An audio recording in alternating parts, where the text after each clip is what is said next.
All right, Shannon, did you like Zeke's response? I loved it. I applaud him, and that's what he should have said. I think the thing is that Zeke is going to find out what I knew to be true, and I had to find out myself too. Wins are only important to the quarterback. Now, Tom Brady said the exact same thing yesterday. His job as a quarterback is to find a way to somehow win a ball game.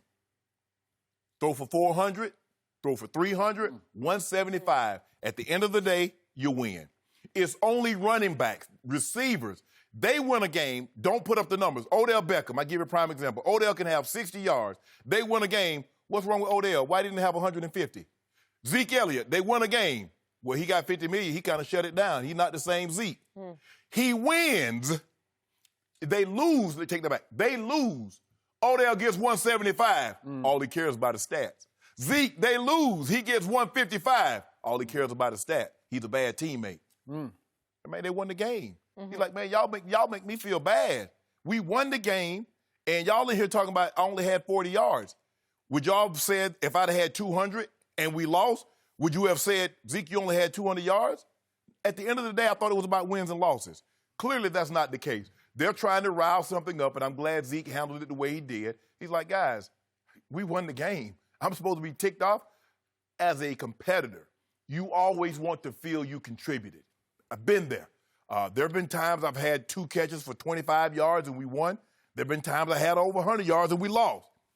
You always go back, what could I have done to help us win, and what could I have done to help us win by more? That goes through your mind. That's just how the way you're wired as a competitor. But at the end of the day, Skip, this is about wins and losses, and they're winning right now. And he's not hurting the team. Yeah, he fumbled the ball, and I think that's the biggest thing. Is like, man, yeah, I got 40 yards, we won, but I turned the ball over. So I really put us behind the 8 ball early. So I'm glad Zeke said what he said. He's a team player because what they're trying to do is that I can see what they're trying to do. Zeke's a bad teammate because, see, when Zeke had it going and Dak was the game manager, Dak was always so happy for Zeke.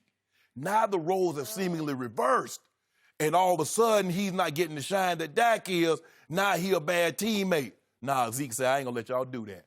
I'm happy for my bruh. We friends for real, on and off the field. So I'm glad the way Zeke handled it the way he did, because he ain't going to let y'all try to tear them apart, nor should he. I didn't see the same thing you just saw, because it's hard for me to even watch that guy that we just saw in that soundbite we just played. I don't know who that guy is anymore. That scares me, because I can't tell you how much I miss the old Zeke, the Zeke that I knew and loved and fought with you for day after day after day on the show, that he's the best running back in football. I miss that man who ran angry, who attacked defenses with this supreme athletic arrogance of, I'm just better than all y'all you-know-whats on defense.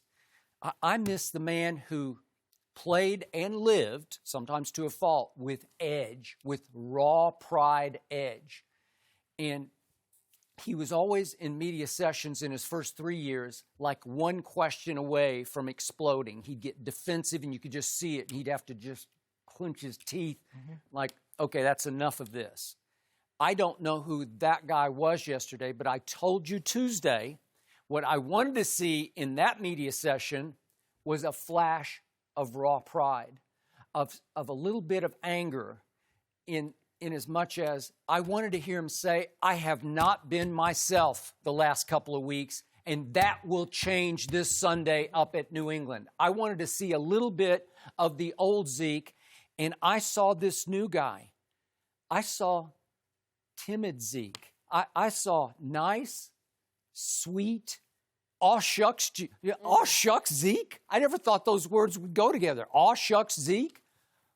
He's like, you guys are making me feel awkward. Yeah. What was that? Because what was that? It was Skip Bayless. You see what you did? Now you see what you did. Now when Zeke had this thing going and they were winning games and Dak was throwing for 190, you didn't say I want to see Dak come out there and say I'm gonna throw for 303 touchdowns the next week. So why the hell you want to see Zeke upset the apple cart so you can have something to talk about? I'm just, you know how I react on this show. I say what I see. I know. And I'm seeing way different Zeke. I'm seeing a new guy who even has new multiple nose ring piercing. He had that at the beginning of the year. Okay, but it's a new deal. To the point, is this like peace and love, Zeke? I don't know. Is this? I got my $50 million guaranteed. All is right in my world. Everything is peace and love. All is good. I don't care. You win some, you lose some. You have good days, you have bad days. I'm just going along for the ride because we did win this game. That's how it's coming across to me. The other guy had raw edge to him. And again, it would filter into off the field, and we'd get all kinds of bar fights. But why, and, all the other. Why didn't you ask that of Dak? When Dak was throwing for 190, 200 yards, why didn't you ask him to come out there and say, this week I'm throwing for 404 touchdowns? Why didn't you ask that of him? I told you from the start, Dak Prescott was really good, but you never could see it. No. I saw it from the start. There was nothing to be angry about because he was the driving force of the team. I told you from day one on the show, it's about the quarterback. But he was complimented beautifully by this running back who ran like with contagious rage.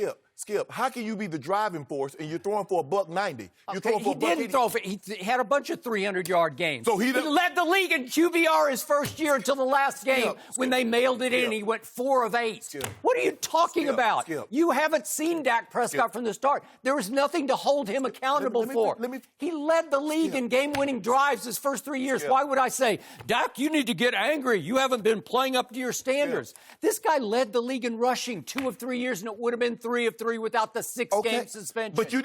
I don't know him. But I'm asking, when he was leading the league in rushing, why didn't you ask more from Dak? I didn't need more. They won. They're winning. They won the division 2 of 3 years. Exactly. What are you talking about? Because you just said it. I told you all along. I didn't ask for more from Dak because they were winning. No, because he was playing at a supremely high level. Throwing for $180. He set the record for quarterbacks in their first 3 years for completion percentage. How could you ask more? He made the Pro Bowl 2 out of 3 years. I don't know what more you could ask for. You make it seem like he was the star of the team. He made all the big plays in the big games. You make it seem like Zeke has 300 yards rushing. Okay, he's not at the top. I'm going eye test. You should use eye test. You're in the Hall of Fame, and you should tell me if you're seeing the same guy, because I'm seeing Zeke, who runs like he's plotting in Cabo sand. He runs timid. Okay. He was tiptoeing against Minnesota and tiptoeing at Detroit to the line of scrimmage. Is it his blockers' fault? You could certainly heap some of the blame on that offensive line. Okay. But I'm not seeing the attack mode I used to see. This guy, what have I told you 1,000 times on the show? Greatest body lean I've ever seen from a running back, because he would run through brick walls. There'd be no hole, and he would carry people 5 yards. Okay. He used to be as automatic on 3rd and 2 as you could get. Now he's an automatic 2-yard gain on first down. Okay. 1 yard, 2 yards, 0 yards, 1 yard, 2 yards. I gave you the stat yesterday about first downs. Tied for second in carries on first down, and he's tied for 24th in yards per carry on first down. On the offensive side of the football, the 2 most dependent positions are wide receiver and running back. The wide receiver is dependent on the quarterback giving him the football.